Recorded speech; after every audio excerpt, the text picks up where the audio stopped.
Nina and I have something that we want to talk to you about. So the other night I was standing over here, leaning against the door frame, chatting with these guys' person, and Nina reached around just like this and nipped me in the shoulder. So what did I do when this happened? I asked her to back up like this. Nina, can you go back? And then I closed her stall door. And I closed her stall door like this. So I see a ton of posts every day on Facebook with people struggling with horses that bite.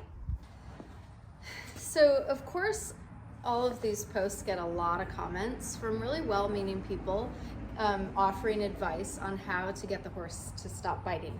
And the majority of that advice is to either not give the horse treats by hand or to whack the horse in the face. So I want to talk to you about some reasons why that advice might not be the best approach for your horse.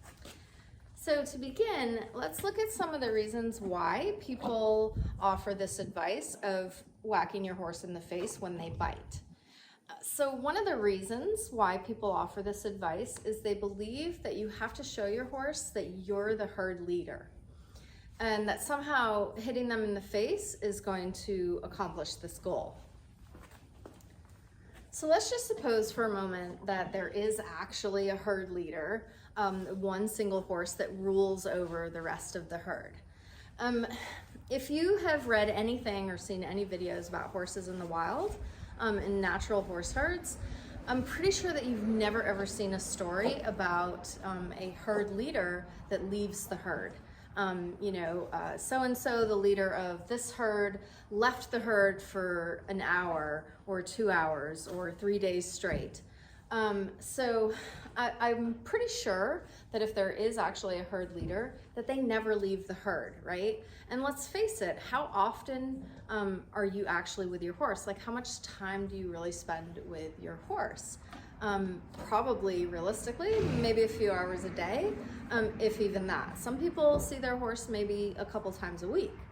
So really hard for your horse to accept you as the herd leader if you're never there. Okay, so another problem with being the herd leader, and I really hate to break this to people because I know this is such a big thing, but horses are actually kind of smart, and your horse is never, and I mean like never, ever, ever going to mistake you for another horse. So just the sheer fact that you're a different species kind of makes it impossible for you to be the herd leader. You can't be the herd leader because you're not a horse. Another reason why people will often suggest that you should whack your horse in the face if they bite is because there's this belief system that you have to show your horse who's boss. And it's basically the same idea as being the herd leader, but in this case, it's not dependent on you being a horse. So you can be a human and be the boss of your horse. Most of the bosses that I've had, the best ones were the ones who were true leaders. And true leaders don't lead with violence. They don't require followers. People follow them naturally because they're good people and worthy of being followed, right? A lot of people believe that you have to make your horse respect you. And this is another reason why people give this advice of hitting your horse in the face, because somehow this is supposed to make your horse respect you. Respect, however, it's a very human construct. In the dictionary, it is described as a deep admiration for someone and regard for their feelings, thoughts, and rights. Not exactly something you can force, and I'm really not sure how hitting your horse in the face is going to make them feel a deep admiration for you. So people also say that you have to teach your horse to respect your space, which To a certain extent, I think it's a good thing to teach the horse that you have certain space requirements. Clearly, as you can see, I have none. The problem with teaching the horse to respect your space is that most people have very different spatial requirements depending on who they're talking to, where they are, and what the circumstances are. So it varies from culture to culture. It varies from person to person, and it varies from circumstance to circumstance. I've never seen, aside from positive reinforcement trainers, I've never really seen anyone actively teach their horse where their space requirements are. And people tend to be very, very inconsistent with their space requirements, even with their horses. So sometimes people don't mind if the horse stands really close to them, and then other times they do mind. So it becomes a guessing game for the horse to try to figure out what exactly are your space requirements. So it's difficult for the horse to respect your space if they don't know what your space is, and that space changes constantly. Okay, so last but not least, people offer the advice of hitting your horse in the face to stop them from biting because they believe that this is how horses treat each other. So if you do this, then you're essentially speaking to the horse in their own language, a language that they're going to understand. At risk of being super repetitive, just keep in mind that you're still not a horse, right? But also, research has shown very consistently that, in fact, horses in the wild, in natural herds, show much more affiliative behavior than they do antagonistic behavior. So this isn't the only language that they know. Aggression and biting and kicking and so forth, it's not the only way that they communicate with each other. And in fact, it's not even the way they communicate with each other most of the time. What you see in your pastures is very different from the natural behavior that you would see in horses in the wild. So most of the antagonistic behavior that you see in the horses in your backyard or in your pasture, those are human created problems. That's not natural, normal horse behavior. So consider this. If this really was the only way that horses communicated with each other, why then do we not see a lot more aggressive behaviors directed at us, right? The truth is that horses, the only reason why we get away with so much of what we get away with doing with our horses is simply because horses by nature are very, very non-confrontational and seek to avoid conflict. Contrary to popular belief, they are not power-seeking animals that are always looking for the upper hand. So if you would like to learn more about equine communication and horse behavior, I highly recommend that you pick up the book Horses in Company by Lucy Reese, or the book The Behavior of Horses by Martha Kiley Worthington. Okay, so now that we've covered all of the reasons why people offer this advice of whacking your horse to get them to stop biting, let's get to what everybody really wants to know, and that is, how do you get your horse to stop from biting? And the way that you get your horse to stop biting depends on why the horse is biting in the first place.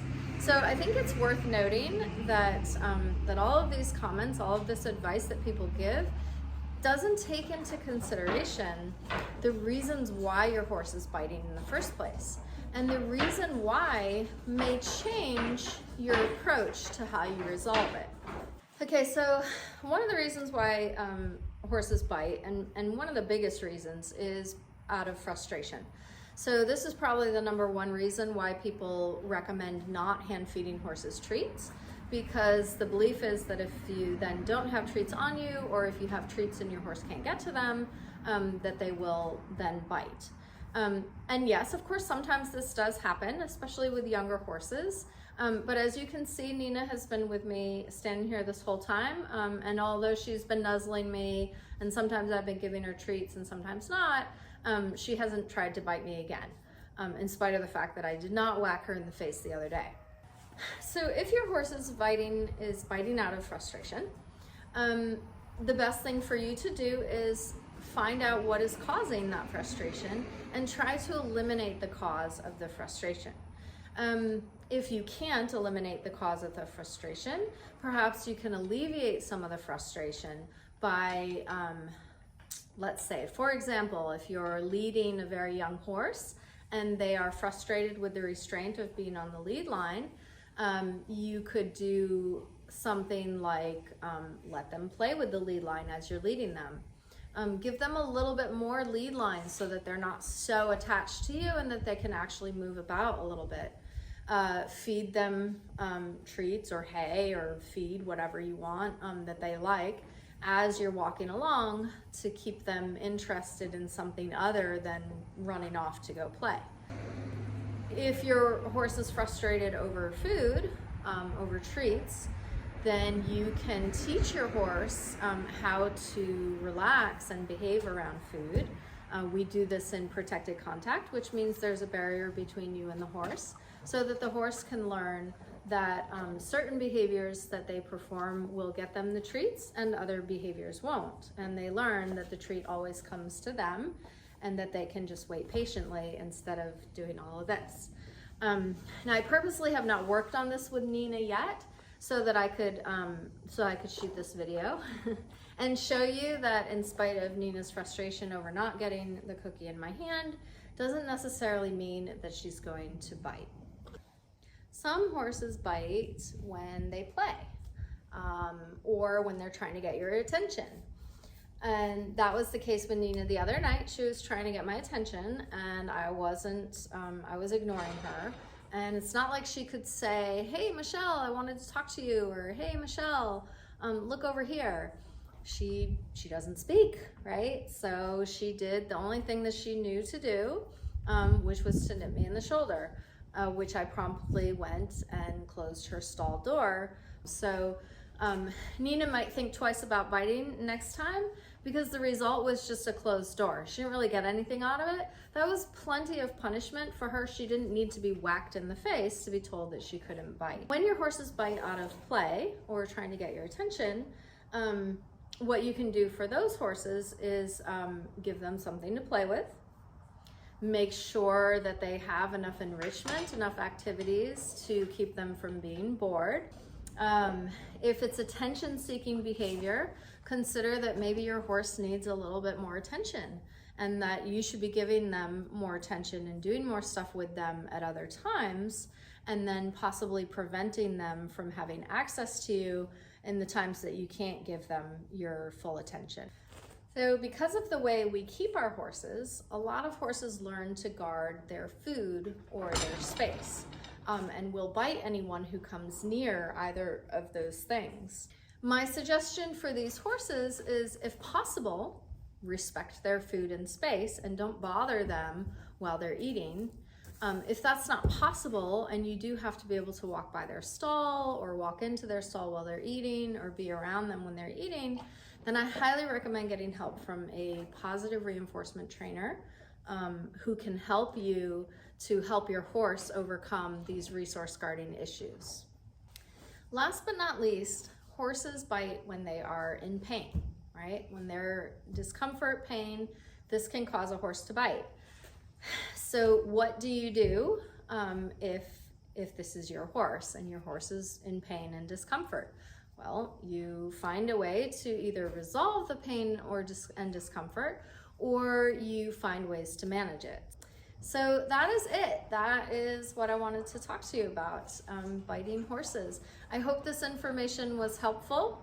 And if you have a horse that bites and you are stuck and don't know how to resolve the biting, feel free to reach out to me. I am online. My website is www.essentialequinetraining.com, and I can be found on both Facebook and Instagram at essentialequinetraining.com as well.